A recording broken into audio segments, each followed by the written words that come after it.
So we are back to record part two of the Sacrament of Abortion. She has a strong heart, which we will be doing in two parts because it is really long. So who is Artemis? At least a head taller than the nymphs with whom she shares the forest, the goddess Artemis is represented clothed in a short tunic revealing long athletic legs. Daughter of Leto and Zeus and twin sister to Apollo, she has as symbols the crescent moon, the doe, the she-bear, and the mare. She lives in the wilderness, and unlike Apollo, she is not attracted by city life or the pleasures of civilization or marriage or sexuality. Fiercely independent, she is a virgin, living in the deep forest. The Romans portrayed her as Diana the huntress. She is in charge of the woodlands and prairies where no shepherd may take its flock, where the sky is unknown. We will now call a virgin forest was once called a forest of the Virgin, that is, a forest dedicated to Artemis. She was a protector of the wilderness in which, like herself, was never known to man. To the ancient Greeks, it was very important that such places existed and that humans could learn to regard them as places to be revered rather than resources to be exploited. Her mother, Leto, searched desperately for the sheltering place when she felt the birth of her child approaching. She looked everywhere, but humans hesitated to help her, fearing the vengeance of another goddess, Hera, queen of heaven and wife to Zeus. Hera wanted to prevent Leto from delivering a child fathered by her unfaithful spouse. Finally, Leto found refuge on the Isle of Delos, where the people accepted her and where her first child, Artemis, was born. The birth was painless, and Artemis immediately began to take care of her mother, who suffered 9 days and nights of labor before delivering the twin Apollo. Vengeful Hera had prevented Ilthea, the midwife to the goddesses, from attending Leto. Artemis never forgot her mother's suffering and devoted herself to reliving the agony of women in labor. Women in labor addressed their cries to me because my mother Leto did not suffer when I was born. Artemis also helped female animals to bear their young. With this knowledge gained in the forest made her, through the Virgin herself, the guardian of women becoming mothers. The Greek poet Callimachus, who lived from 310 to 335 BC, wrote a hymn to Artemis and tells how she rebels against the idea of being a princess. She wants nothing to do with the dresses or jewelry or anything that usually attracts a girl becoming aware of her femininity. What does she want then? Her father Zeus asks her, wishing to present her with a gift. She wants freedom. She wants to run in the mountains, to swim in the river, to ride horseback, to chase after deer. Today we would call her a jock or a tomboy, no longer realizing how perfectly normal that energy is in a young girl. And yet she is the quintessential puella, that is to say, the archetypal young girl. She asks Zeus if she can forego the long, encumbering dresses worn by women in their finery. She prefers the freedom of movement allowed by a tunic above the knee, solid, unembellished sandals, unlike the ornate ones worn by Aphrodite. Instead of jewels and fine clothes, she begs for arrows and a quiver like Apollo. And finally, she asks to remain a virgin, which in Greek meant she belongs to no man. Instead of a lover or husband, she prefers a brotherly relationship. Artemis and Apollo, the twins, the moon and the sun, are equals and necessary to each other. Young boys and girls around the age of 9, when they begin to loosen their ties to their mothers, were dedicated to Artemis in a ritual ceremony. Adolescents stayed under her protection until they became citizens and spouses. On the eve of her marriage, a young Greek woman dedicated her short tunic and her playthings to Artemis.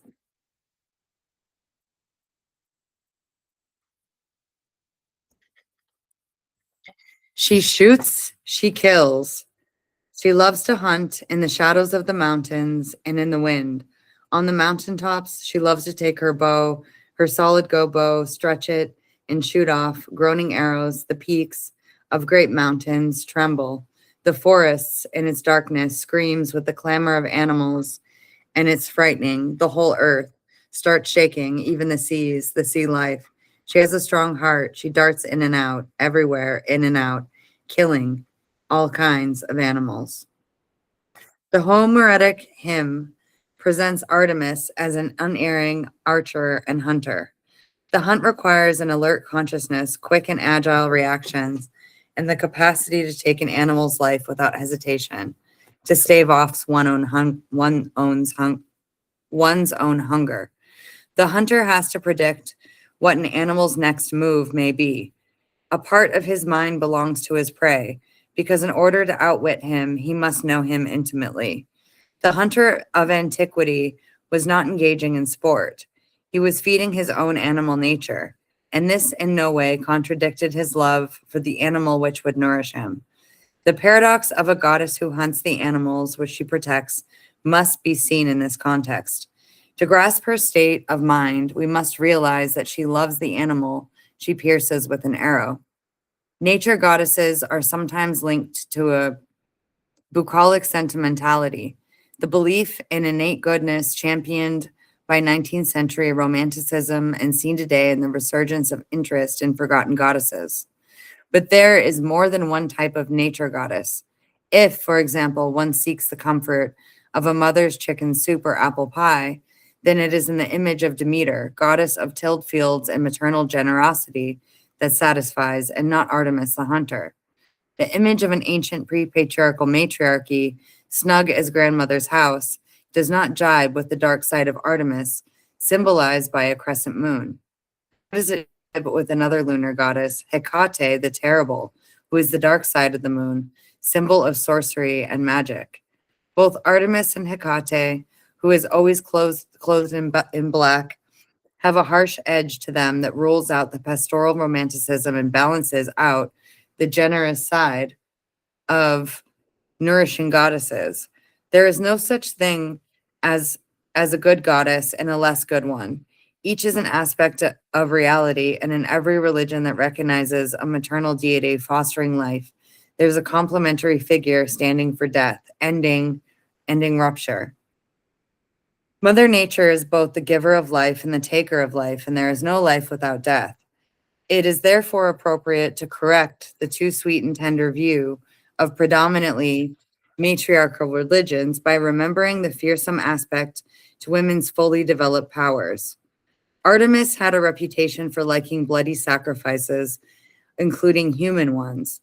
From the earliest recorded religious history of Greece, a practice that has given paganism such a bad name.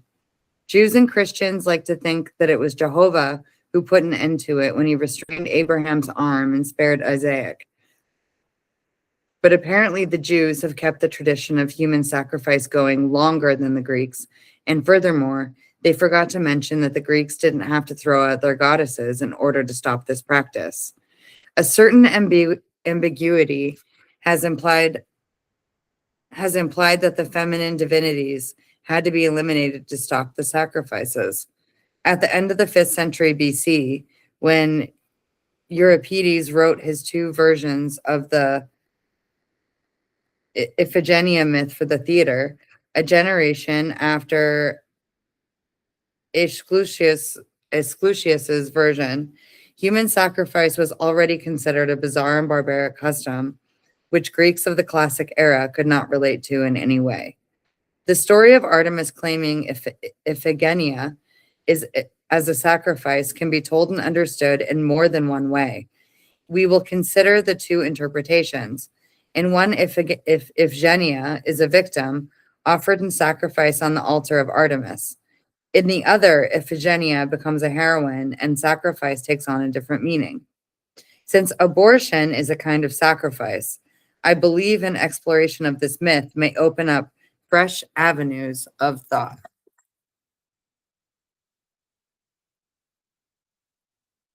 Iphigenia as victim. The adolescent Iphigenia is a daughter of Queen Clytemnestra and King Agamemnon, commander of the Greek fleet of the war against Troy. Here is the legend. Agamemnon has offended goddess Artemis, and as divine punishment, his boats are becalmed in the port with no wind in their sails. Calchas, a soothsayer, is consulted and says the only way to resolve the problem is to sacrifice Iphigenia on the altar of Artemis to appease her anger. The priestess Iphigenia is at Mycenae with Clytemnestra. Agamemnon, motivated by military ambition or by his idea of common good, or by Menelaus and Ulysses, who are eager to set sail, agrees to sacrifice his daughter. He asks Clytemnestra to send Iphigenia to him under the pretext of marrying her to the hero Achilles. But instead of a wedding celebration, it's Calchas's knife that awaits the youngest and favorite daughter of Clytemnestra. The mother happily sings wedding hymns, believing her daughter is to be married, whereas in fact, her throat is about to be slit. But at the last moment, the goddess substitutes a live doe for Iphigenia, and all well that ends well.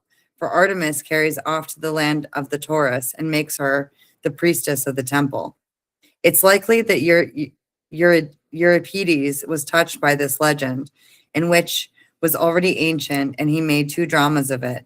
In his first version, Iphigenia in Tauris, the girl was sacrificed against her will by the wild tribes of Tauris, whom Euripides criticized for their cruelty. One suspects Euripides could not bring himself to present Artemis as a bloodthirsty goddess. After all, he lived at a time, 480 to 406 BC, when the idea of human sacrifice was profoundly shocking. So he depicts the sacrifice of Iphigenia as a ritual that only barbarians, i.e. non-Greeks, could carry out. He places the action in Tauris, where human sacrifices to a virgin goddess comparable to Artemis were offered. He blames the people's cruelty on their barbarity, and wishing to defend the goddess has Iphigenia say, "O Artemis, these people, being murderers themselves, are charging thee with their own wickedness. No, I will not believe it of a god." Euripides insists on placing the legend in an earlier epoch, about 7 centuries before his time, and makes that period a turning point in changing attitudes. He tells the story basically of this shift in mythology, how the notion of sacrificing human beings became too well as the goddess. Iphigenia as heroine. Several years later, Euripides returns to the same legend and writes a second version, Iphigenia in Aulis, in which Iphigenia is no longer a victim, but a heroine. Not imposed on her, her sacrifice is accepted by her and even by her mother, Clytemnestra. Euripides offers a feminine equivalent to the biblical scene when Abraham's arm is restrained by God at the moment of killing Isaac. Abraham's bloodthirsty God had been encouraging human sacrifice long enough for the patriarch to believe that the offering of his only son would be pleasing to him. The myth is modified when the kind of mentality changes, so that God himself is seen as proposing a shift in attitude. When he restrains Abraham's arm, Jehovah states that he doesn't want to be honored in that way anymore. This scene marks an evolution in Judeo-Christian mythology. Similarly, the Greeks wanted to cleanse Artemis of her reputation as bloodthirsty goddess, expressing this through the genius of Euripides. What's amazing is that religious history continued to present the pagan as bloodthirsty while overlooking Jehovah's past. And yet, did not Artemis rescue Iphigenia? The scene that follows, described by Euripides, is certainly as explicit as the Bible story. The priest took up the knife, praying, looked for the place to plunge it. Pain welled up in me at that, and I dropped my eyes. And the miracle happened. Everyone distinctly heard the sound of the knife sinking, but no one could see the girl. She had vanished. The priest cried out, and the whole army echoed him, seeing what some god had sent, a thing that nobody could have prophesied. There it was, we could see it, and we could scarcely believe it. A deer lay there gasping, a large, beautiful animal, and its blood ran steaming over the altar of the goddess. Then Calchas, with such joy as you can imagine, shouted, "Commanders of the assembled armies of Greece, Look, the goddess has placed the victim on her altar, a deer from the mountains, and she accepts this instead of the girl, rather than stain on her altar with noble blood.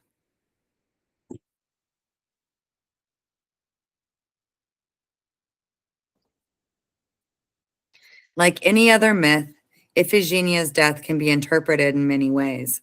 It can be seen as the sacrifice of a daughter to a father's political ambition. And a megamon complex thus expresses the situation of a father who is obsessed with power, not only fails to give his daughter the attention she needs, but also uses her psychologically as if her destiny only existed in relation to his success. We say currently, when describing an ambitious man, that he sacrifices his daughter or his family to his political or social aspirations. The fact that Agamemnon has no wind in his sails is also symbolic. For a man like him, career and business, which for him meant war, comes first. He will even sacrifice his child to get his warship moving and out to sea.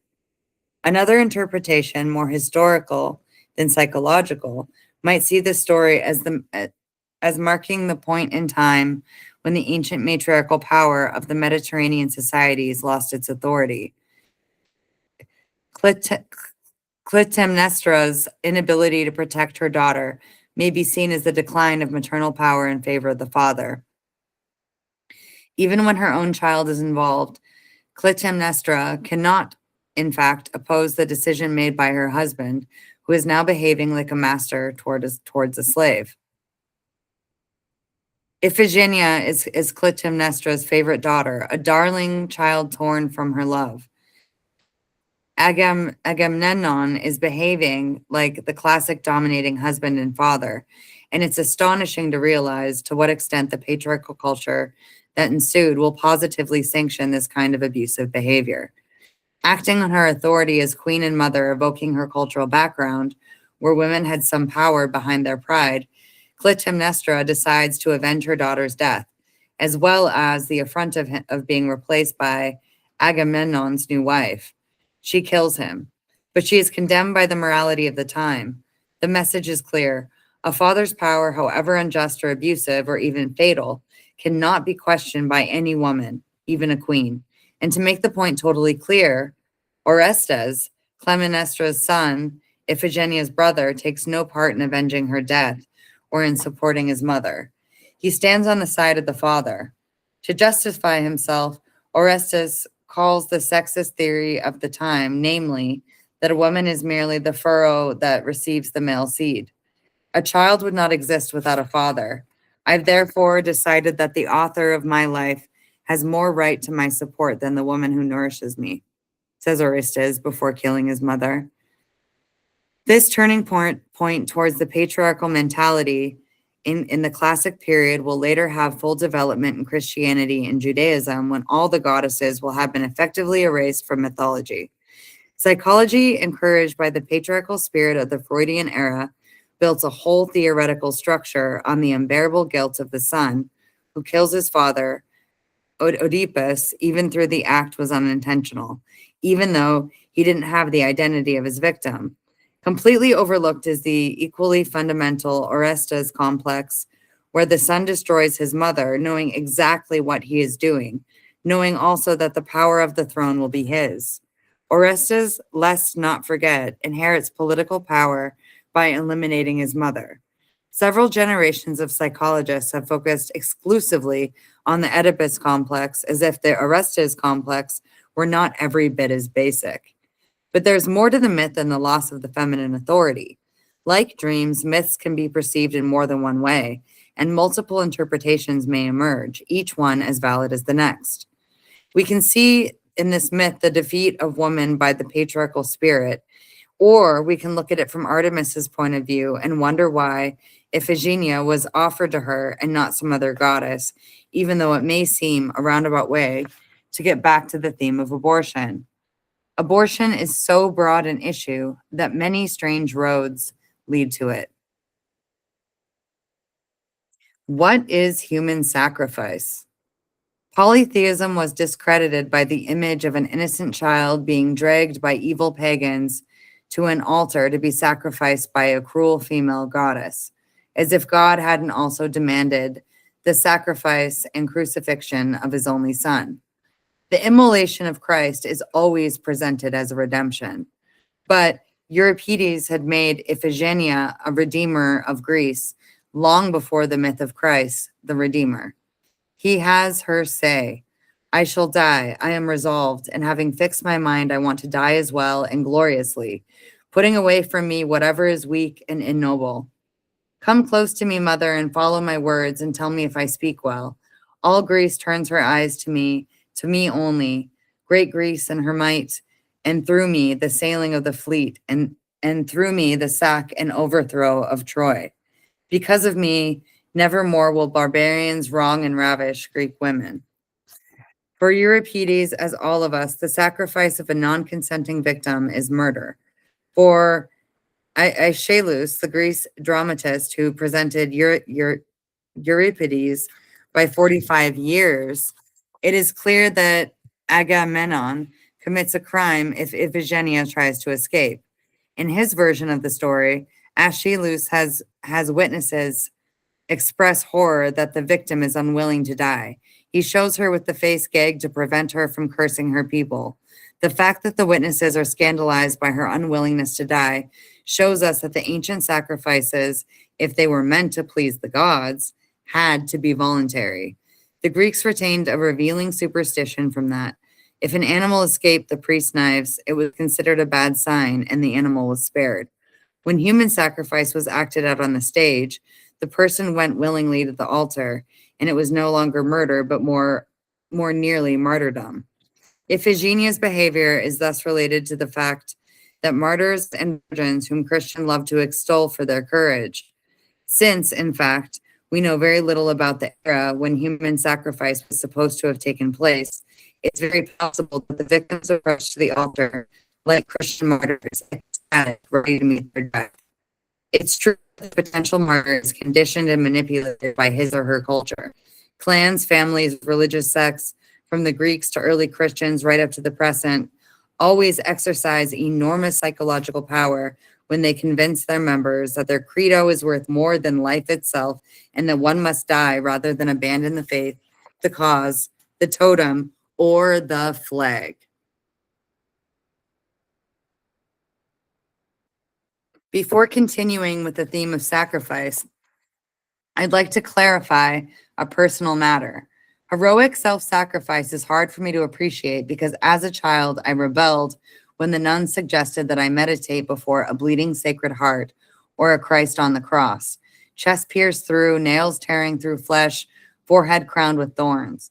Nor did I appreciate the abundant details in literature, art, and Christian mythology of the tortures suffered by martyrs, burned at the stake, stretched on a wheel, imprisoned, impaled, and decapitated.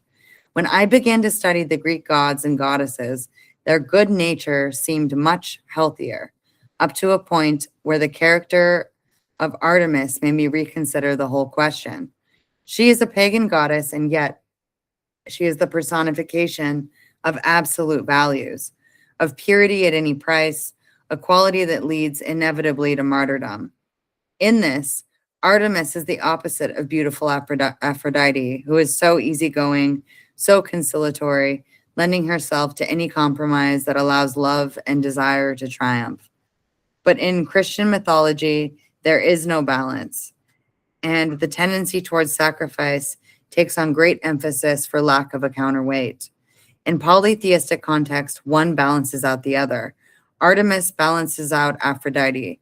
There are mothers, Gaia, Rhea, Demeter, and the non-mothers, Athena, wives, Hera, and lovers, Aphrodite, young virgins, Artemis, Iphigenia, and Persephone, and old maids, Hestia. As Christ begs his father not to spare him, Iphigenia is also eager to sacrifice herself. She says to her mother, I speak this as one past hope and fear, so listen to me. Only let me, if I have strength, save Greece. Her death will assure the salvation of all of Greece, and her act will redeem the transgressions of Agamemnon and the betrayal of Helen. Iphigenia honors the god who demands the sacrifice of her life, as Christ did, and like him on the Mount of Olives, she weeps for the last time before receiving her martyr's crown. Unlike the Christian myth, however, it's a goddess and not a god who exacts her sacrifice, and her anguish at having to die is addressed to her mother and not to her father. O mother, my lady mother, now I give you my tears, for when I come to the holy place, I must not weep. Now, maidens, let us join in praise of Artemis. But the spirit of sacrifice and the desire to live on in memory are the same. Christianity, a sacrificial religion. When I tell my students that the priests in ancient Greece sacrificed animals on their holy altars, most of them perceive it as cruel. They picture a little lamb as being disemboweled on a stone altar by a priest wielding a big knife. To them, pagans appear to have bloodthirsty tastes. But we must remember that the Greeks only ate meat at celebrations, and their way of apologizing to the animals was to turn the killing into a ritual. Out of respect for the animals, they termed sacrifice what we've replaced with slaughter, an act of which we're not even aware. Meat eaters don't care about finding out how the animals they eat are killed or about how the refined cruelty of the new methods designed to keep meat tender for gourmet dining, like keeping a calf for its entire short life in such a narrow space that it can't stand up, thus preventing its muscles from hardening. The Greek ritual of offering a portion of the animal to the gods also served as a way to avoid wasting the fat and bones, less attractive for human consumption, while the faithful, and especially the priests, treated themselves to the meat. Once we've admitted that we too sacrifice animals, we may wonder, do we also sacrifice humans? No, certainly not. It's a crime in our books. But if we ask, do we waste human life? The answer is more complex. Judaism and Christianity presented the human sacrifice as a phenomena of the ancient goddess religions, as if such barbarity was due to the presence of feminine figures in the pantheon of gods, as the patriarchy was alone in opposing such a squandering of human life. But that is not simply true. Every culture, whether it be matriarchal, patriarchal, ancient, or modern, has a certain way of sacrificing human life. It is sometimes difficult to detect in our own culture because we develop airtight rationalizations to avoid seeing it. Neither patriarchy nor Christianity has really put an end to self-sacrifice for religious, ideological, or political ends. What has changed are the causes and the way it's done. We have our own martyrs, but the form, the meaning, and the people officiating are no longer the same. From the little we know about ancient sacrificial practices, the victim seems to have been killed for no apparent reason other except that a god asked for it. In contrast, our customs take on an elaborate rational reasoning, which eventually arrives at a legal or religious judgment by which we are then permitted to destroy, torture, or lock up people in the name of political or religious ideals. We have taken more lives in the name of faith, race, regime, party, or progress, relatively speaking, than the archaic society sacrificed to their most bloodthirsty gods. According to a very conservative estimate, the number of pagans massacred in the Holy Wars, the Crusades, the Inquisitions, was 1,000 times greater than all the Christians massacred for their faith or condemned by the Roman emperors.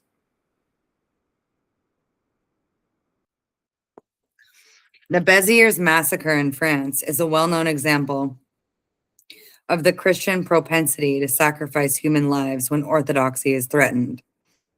In the Middle Ages, when the Cathars were being persecuted in the south of France, the town of Béziers was attacked by the king's army, allies of the inquisitors, who wanted to punish the Cathar heresy. Once the town was taken, the commanding general put the following question to the inquisitor, a Dominican priest. How could the soldiers distinguish heretics from good Christians within the civilian populations? The inquisitor, in a celebrated reply, said, "Kill them all. God will recognize his own." In this one massacre, more people were killed than in most publicized persecutions of Christians by whatever pagan emperor one cares to choose. But it didn't get the same press as those Christians who were thrown to the lions because they refused to accept the Roman law of submission to the emperor. Anthropological studies of archaic societies often count the executions of convicts and prisoners of war as human sacrifices when the death ritual implies an offering to a god. But let's not allow words to obscure the truth. In our culture, the most sophisticated public rituals surround the sentencing process. Investigations, arrests, interrogations, trials, and mock trials, and the sentences are lived out far from the public eye. We no longer see the suffering of the condemned. In the Western countries where capital punishment still exists, the actual putting to death is reduced to a formality in front of a few witnesses, mostly minor officials, paid to carry out the sentence.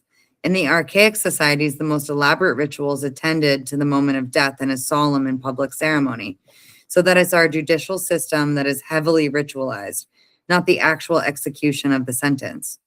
But suffering is there even if we're no longer allowed to see it. Every culture has ways of controlling, punishing, or killing off those individuals who do not respect the values on which it has been founded. My intention is not to compare the respective merits of the treatment of criminals, but to qualify what we mean by human sacrifice.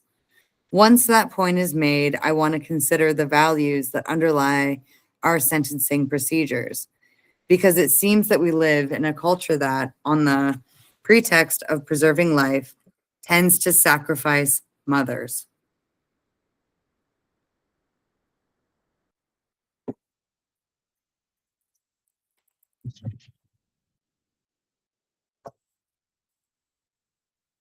The wasting of human beings. The Christian martyrs enjoyed acclaim to the extent that the spiritual values they defended were esteemed. To die for one's faith was a big deal. But when we shift to the value placed on life today, we may wonder in what category to place the 114 million children who, according to a 1989 UNICEF report on the situation of children in the world, suffer from adult violence, hunger, torture, prostitution, and illnesses due to unhealthy environments. Of that number, 14 million die each year, according to United Nations figures. Not to mention the young people who die of drugs before our eyes with such regularity that these deaths can hardly be called accidental. How do we feel about the rise in suicides among the young and the elderly, which we know are caused by an ensemble of psychosociological conditions that can be modified? And what of the millions of lives attributed to the smoking of tobacco when medical research has long since proved its destructive effects? Why do we still refuse to impose standards of safety on automobile manufacturers when we do know the cost of money, when what we do know would cost money but also save lives? How do we explain governmental tolerance of large industrial polluters whose damaging effects lead to fatalities? What does it mean that our government's support of regimes that attach a little importance to human life, especially the lives of women and children? Why do we so easily accept political and bureaucratic decisions that in the long run deprive entire communities of what they need to survive? We sacrifice to the money god, the progress god, the power god. And in another category of lives wasted, what are we to make, for example, of the racing car driver whose violent death is only a matter of time? He is no standard bearer for a cause. He defends no collective values as might be expected of a martyr, but the spectacle of his death satisfies and absolves a need for violence among those who consider him a hero. And the more this kind of hero courts death, that is, takes risks, the more he is cheered. Of course, the word accident is used here rather than self-sacrifice. But would the public continue to support this kind of spectacle if they didn't get its regular ration of deaths? The promoters think not, which is why the exploit fatality statistics, the short life expectancy of their racers, and the photographs of crashes that prove it's a serious business. For cultural reasons, and because we no longer kill with our own hands the animals we eat, The idea of a Roman gladiator's sword disemboweling his adversary shocks us much more than two automobiles crashing into each other. And yet, a sizable number of Roman gladiators reached its retirement age, whereas some were forced into the arena, many others chose it of their own will for the good pay, and all were trained under experts. In so called sports rituals involving high risks and drugs, are as sacrificial as were the gladiators' combats. Some number are certain to die.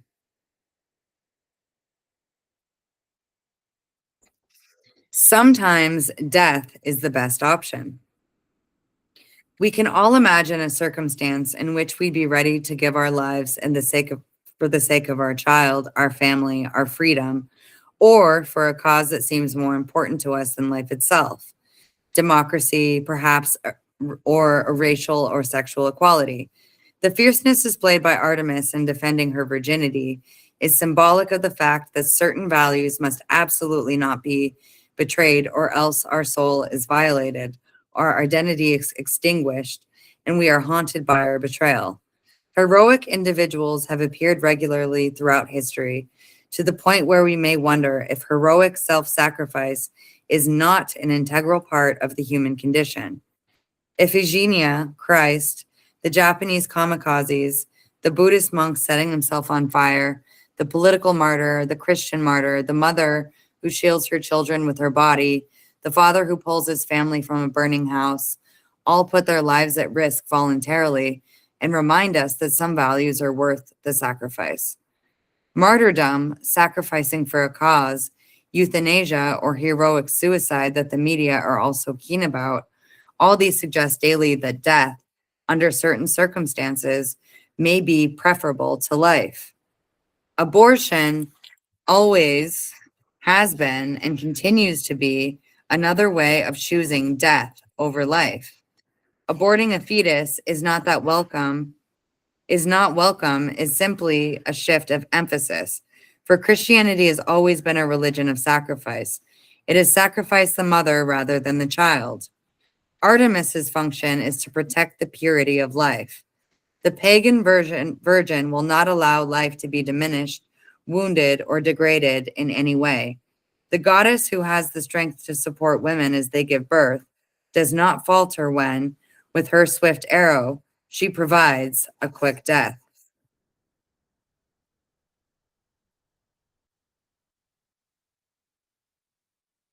The war between the sexes is a religious war. It has been said in more ways than one that the war between the sexes is first and foremost a religious war. This is more than obvious when we consider the choice of causes to which life is sacrificed and the way power is exercised in deciding who will be sacrificed. Those millions of women across the centuries who died while aborting in appalling conditions were truly sacrificed, the unwilling victims of sexist religious dogma. If the World Health Organization estimates that 200,000 women die each year as a result of clandestine abortions, we may as well wonder what the total figure would be for the last 2,000 years of monotheism, be it Christian, Jewish, or Muslim.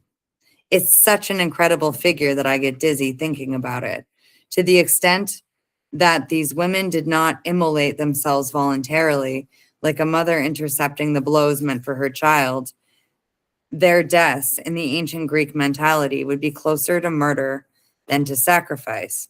Today, we can't talk about accidents or acceptable risks because the technology of safe abortions has been available for a long time.